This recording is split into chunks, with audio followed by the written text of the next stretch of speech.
Tanda-tanda kiamat. Assalamualaikum warahmatullahi wabarakatuh. Sahabat jejak ibadah yang dirahmati Allah Subhanahu wa Ta'ala. Dalam Islam, seperti yang disebutkan sebelumnya, tanda-tanda ini dibagi menjadi tanda kecil Ash-Sugra dan tanda besar Al-Kubra. Berikut ini penjelasan lengkapnya. Tanda kecil Ash-Sugra. Tanda-tanda ini mulai muncul sejak diutusnya Nabi Muhammad SAW dan akan terus berlangsung hingga mendekati kiamat. Beberapa di antaranya. Yang pertama, diutusnya Nabi Muhammad SAW di tengah gurun yang luas, di negeri yang haus akan petunjuk. Manusia hidup dalam zaman yang disebut jahiliyah, masa kebodohan. Anak-anak perempuan dikubur hidup-hidup. Kaum lemah ditindas, dan tuhan-tuhan palsu disembah tanpa sadar. Langit seakan diam, bumi bergemuruh menunggu janji yang telah lama dinanti. Hingga akhirnya, pada malam yang sunyi, di Gua Hira, seorang lelaki bernama Muhammad bin Abdullah sedang menyendiri. Ia bukan pria biasa. Sejak kecil ia dikenal jujur, lembut hati, dan penuh kasih. Ia resah melihat kaumnya menyembah berhala dan hidup tanpa arah. Lalu, datanglah cahaya yang memecah sunyi. Malaikat Jibril turun membawa firman pertama. Iqra, bacalah. Tubuh Muhammad gemetar. Jiwanya terhenyak. Inilah momen yang telah dinanti oleh langit dan bumi. Sang Nabi terakhir diutus ke dunia. Ia pulang dalam keadaan menggigil dan berkata pada istrinya, Khadijah, selimuti aku, selimuti aku. Tak lama, wahyu kedua turun. Wahai orang yang berselimut, bangunlah lalu berilah peringatan. Quran Surah Al-Mudatsir 1-2. Hari itu, sejarah berubah. Muhammad SAW diutus sebagai penutup para nabi. Rahmat bagi semesta alam. Tugasnya berat, membawa umat manusia dari kegelapan menuju cahaya, dari kejahilan menuju tauhid. Rasulullah bersabda, "Aku dan hari kiamat diutus seperti dua jari ini sambil merapatkan jari telunjuk dan tengah." Hadis riwayat Bukhari dan Muslim. Artinya dengan diutusnya beliau, maka kiamat sudah dekat, meskipun kita tidak tahu kapan. Jarum waktu sudah bergerak menuju akhirnya. Yang kedua, waktu terasa semakin singkat. Pernahkah kamu merasa waktu berjalan terlalu cepat? Pagi baru dimulai, tiba-tiba malam sudah datang. Anak-anak tumbuh besar dalam sekejap. Tahun-tahun berlalu tanpa terasa, dan kita pun bertanya kemana semua itu pergi.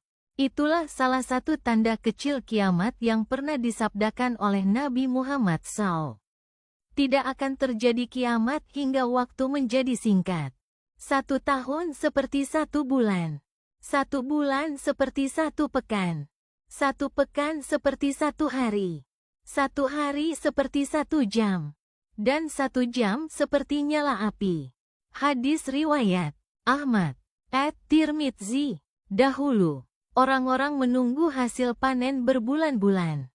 Sekarang, semua serba instan. Namun anehnya, walau segalanya cepat, hati terasa hampa. Manusia berlarian mengejar dunia, tapi kehilangan keberkahan waktu. Waktu berlalu begitu cepat bukan hanya karena teknologi, tapi karena keberkahan yang dicabut.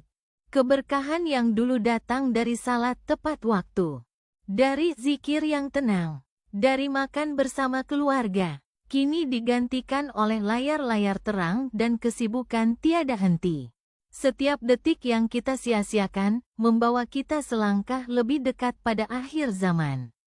Renungan. Ketika waktu terasa cepat berlalu, itu bukan hanya karena dunia bergerak cepat.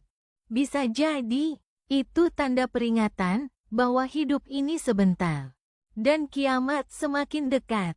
Yang ketiga, banyak fitnah dan kekacauan. Di suatu masa yang gelap, kebenaran menjadi samar. Orang yang jujur dikatakan pendusta, dan pendusta dianggap pembawa kebenaran. Yang amanah justru disingkirkan. Yang khianat dijadikan pemimpin. Inilah zaman fitnah. Kekacauan besar yang mengguncang iman manusia. Rasulullah SAW bersabda, akan datang kepada manusia tahun-tahun yang penuh dengan tipu daya. Pendusta dipercaya, orang jujur didustakan, pengkhianat diberi amanah, dan orang yang amanah dianggap khianat. Dan yang berbicara adalah Ruwaibidah. Sahabat bertanya, siapa itu Ruwaibidah? Wahai Rasulullah.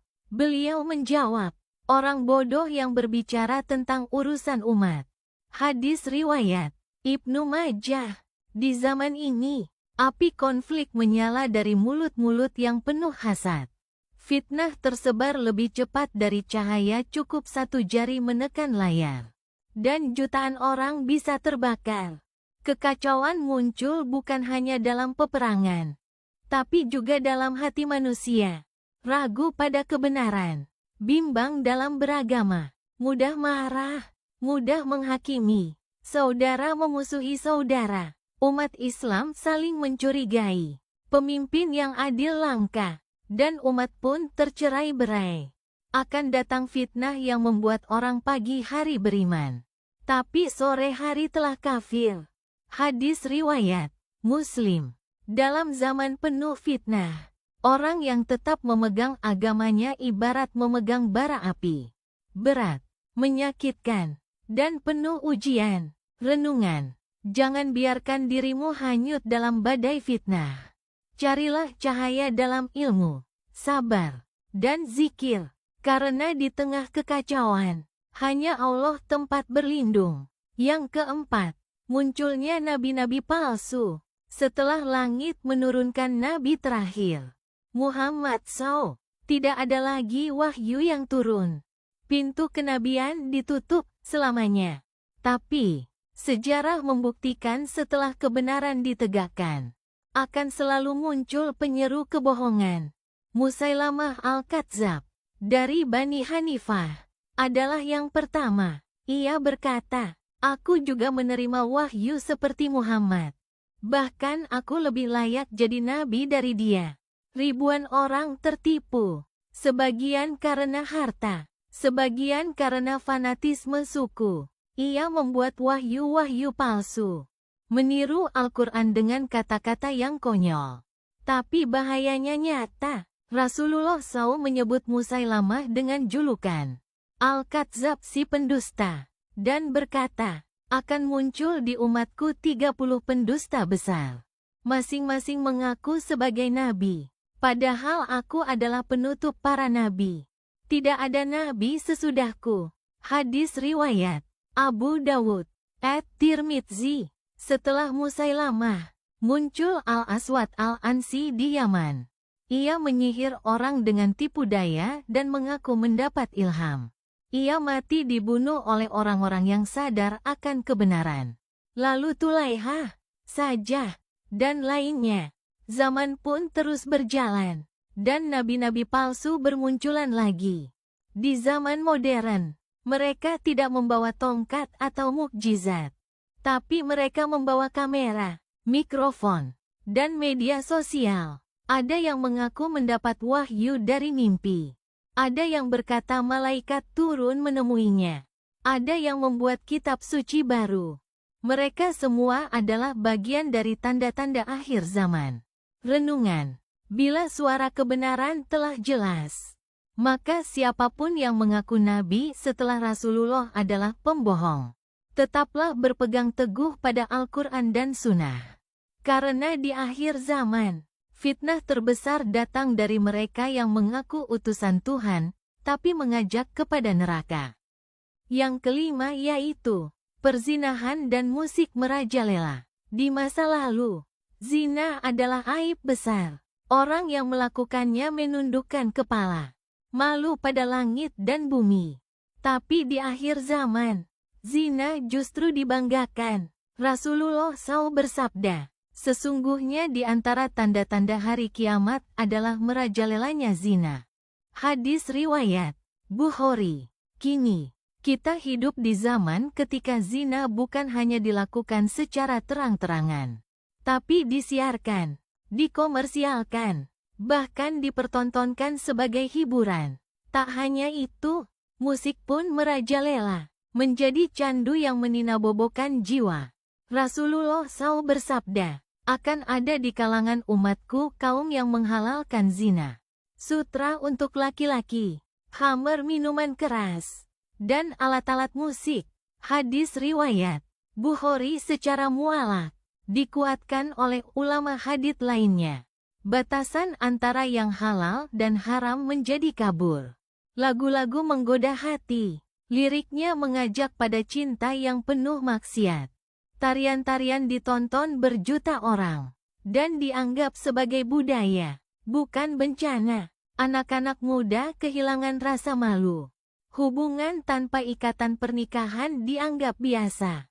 Orang tua diam, masyarakat ikut arus. Yang menegur justru dianggap kuno. Jika kamu tidak malu, maka lakukanlah sesukamu. Hadis riwayat Bukhari. Itulah zaman ketika malu telah dicabut dari manusia. Zina dan musik bukan lagi fitnah kecil, tapi pintu menuju kehancuran. Renungan. Zina menghancurkan kehormatan. Musik yang melalaikan membunuh ketenangan jiwa. Jagalah pandangan, jagalah pendengaran, karena itu adalah jalan menuju hati. Dan hati yang rusak, sulit kembali menemukan cahaya. Terima kasih telah menyimak video ini. Jangan lupa untuk like, komen, share dan subscribe channel Jejak Ibadah. Dengan tagline, ibadah hati menuju ridha ilahi. Wassalamualaikum warahmatullahi wabarakatuh.